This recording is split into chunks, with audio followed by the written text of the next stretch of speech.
নবীজি মসজিদে নববীতে একবার বসা ছিলেন।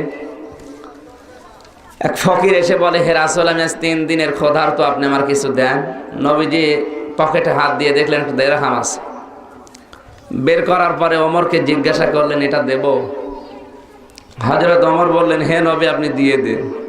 নবীজি দিয়ে দিলেন। হযরত ওমর ফকিরটা চলে যাওয়ার পরে জিজ্ঞাসা করলেন, নবীজি, আমি যদি নিষেধ করতাম তাও আপনি দিতেন, কারণ আপনি তো এই ভালো কাজে কারো নিষেধ শোনেন না, আপনি কেন আমার জিজ্ঞাসা করলেন?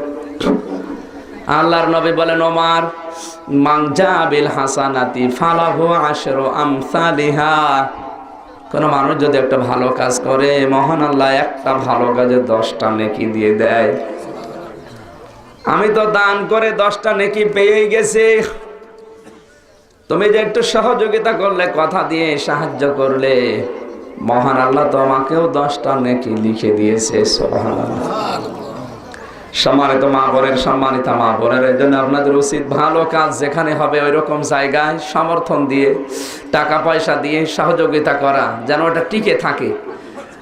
আমি হয়তো 2 বছর, 5 বছর, 50 বছর পরে থাকবো না, কিন্তু ওই কাজটা যতদিন টিকে থাকবে। এই যে মাহফিলটা যারা 4 বছর আগে শুরু করেছিল, হয়তো তাদের কমিটিতে অনেকজন নেই, আবার সামনে যারা আছে এরাও থাকবে না, নতুন মানুষ এসে এই কমিটিতে যোগ হবে। কিয়ামত পর্যন্ত এটা যদি জারি থাকে, কোন মানুষ যদি কোরআনের একটা অক্ষর শোনে 10টা করে নেকি পাবে।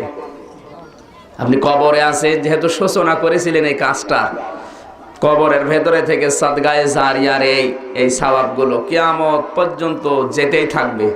আলহামদুলিল্লাহ। আল্লাহ জানি এই হিসাবে এই মাহফিলটা কবুল করে নেন। জোরে বলেন আমিন। মেয়েরা আবার জোরে আমিন বলার দরকার নেই। এখানে পুরুষ মানুষ যে কয়টা আছে এরা বললে হবে, আপনারা একটু মনে মনে বলেন। আজকে যেরকম পর্দা করে দিয়েছেন, এইরকম পর্দা যদি সব জায়গায় থাকে, তো এ দেশে ওয়াজ করা লাগে। এখানে যারা এসেছে আমি জানি আমাদের মন মানসিকতা, যত মানুষ এসেছে অত খারাপ না। যত খারাপ মন মানুষ সিনেমা দেখতে গিয়ে নেয়, ওইরকম মন আছে নাকি কারো? নেই। আর এখানে আসলে এরকম মন থাকে।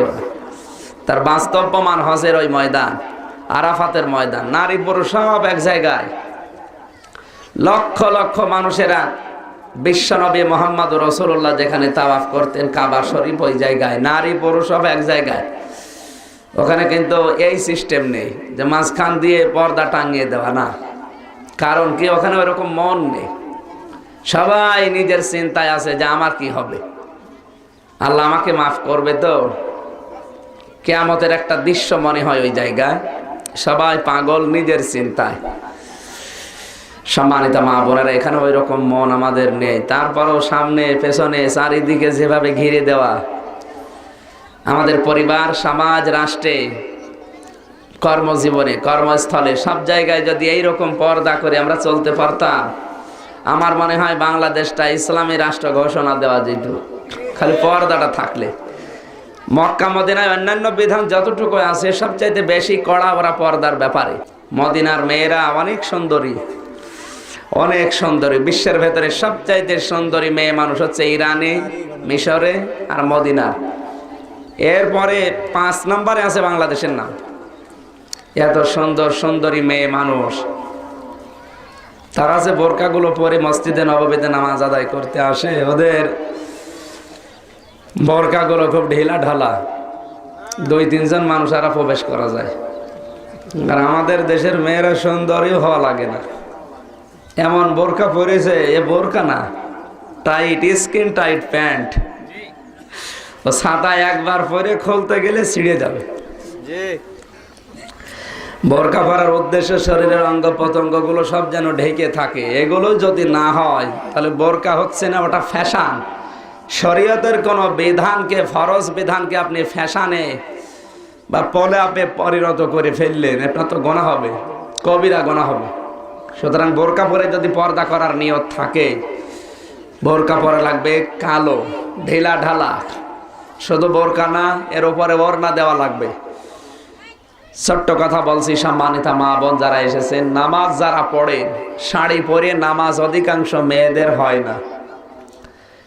মেয়েরা যারা এসেছেন, আবার বলছি, শাড়ি পরে নামাজ, ফরজ নামাজ মেয়েদের অধিকাংশ হয় না। কারণ কি? কারণ পুরুষের নাভি থেকে হাঁটু পর্যন্ত ঢেকে রাখা ফরজ। এতটুকু ঢেকে যদি কোনো পুরুষ মানুষ নামাজ পড়ে তার নামাজ হয়ে যাবে আদায় ইনশাআল্লাহ। মহিলাদের ফরজ হচ্ছে হাতের কবজি, মুখমণ্ডল আর পায়ের পাতা, এই তিনটা জায়গা বাদ দিয়ে পুরা শরীর ঢেকে রাখা ফরজ। এটা বাইরেও ফরজ, নামাজের ভেতরেও ফরজ। এখন নামাজে দাঁড়িয়ে শাড়ি পরে নামাজে দাঁড়ালেন, মাথা থেকে শাড়ি সরে গেল, চুল যদি বেরিয়ে যায় আপনার নামাজ শেষ, ভেঙে যাবে। তলপেট বেরিয়ে যায়, নামাজ ভেঙে যাবে। আর শাড়ি পরলে এগুলোই হয় বেশি। যেন নামাজ আদায় করার সর্বোত্তম সুন্নাতি পোশাক বা পর্দা করার সালোয়ার কামিজ, হাতা পর্যন্ত হাত হবে, হাত পর্যন্ত হাতা হবে, পা পর্যন্ত লম্বা হবে, নিচে ছায়া পায়জামা পরা লাগবে, আর মাথার উপরে দেওয়া লাগবে ওড়না। আপনার হাতের কবজি, মুখমণ্ডল আর পায়ের পাতা, এই তিনটা জায়গা যদি খালি থাকে নামাজ আদায় হবে। কিন্তু পুরা শরীর সালোয়ার কামিজ আর ওড়না এগুলো দিয়েই ঢেকে রাখা সম্ভব। শাড়ি দিয়ে এগুলো 100 ভাগ ঢাকা সম্ভব না।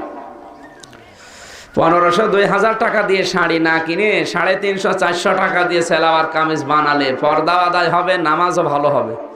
সুতরাং স্বামীর ওপরও চাপ কম হবে, আমরা বেঁচে যাব না। আমি স্বামী এই জন্য বলছি তা না, এটা সুন্নতি পোশাকের অন্তর্ভুক্ত, এগুলো করবেন। কারণ আসল টার্গেট তো থাকা লাগবে আপনার আখিরাত। কষ্ট করে 5 ওয়াক্ত নামাজ পড়ে যদি নামাজই না হয় তো ছাতা পড়ে করবেন কি? সুতরাং এমনি আপনার গ্রাম অঞ্চল স্বামীরা গরিব মানুষ, ওই 1200-1500 টাকা দিয়ে শাড়ি না কিনে 1500 টাকা দিয়ে সেট হয়ে যাবে সালোয়ার কামিজ, শেষে 2 বছর পরা যাবে, এরা অন্তত বেঁচে যাবে। আপনারও নামাজ হবে, ফরজ আদায় হবে, স্বামীরাও বেঁচে যাবে। আমার জন্য দোয়া করবেন। যারা এসেছেন এখন থেকে ওই কাজ করবেন, ভালো লাগবে। মদিনার যে পোশাকগুলো বাজারে বিক্রি হয় আমি দেখেছি, মদিনার মেয়েদের পোশাকগুলো বেশিরভাগ ঢিলা ঢালা আর সালোয়ার কামিজ, এইটা ওখানে শাড়ি খুব কম। আশা করছি এই মাসলাটা যদি মেনে চলতে পারেন আপনার নামাজ এখন থেকে কবুল হবে। আর এতদিন যা পড়েছেন শাড়ি পরে যদি আপনার চুল বেরিয়ে যায় সেজদা দিতে গিয়ে, তলপেট বেরিয়ে যায়, নামাজ হয়নি, নামাজ শেষ।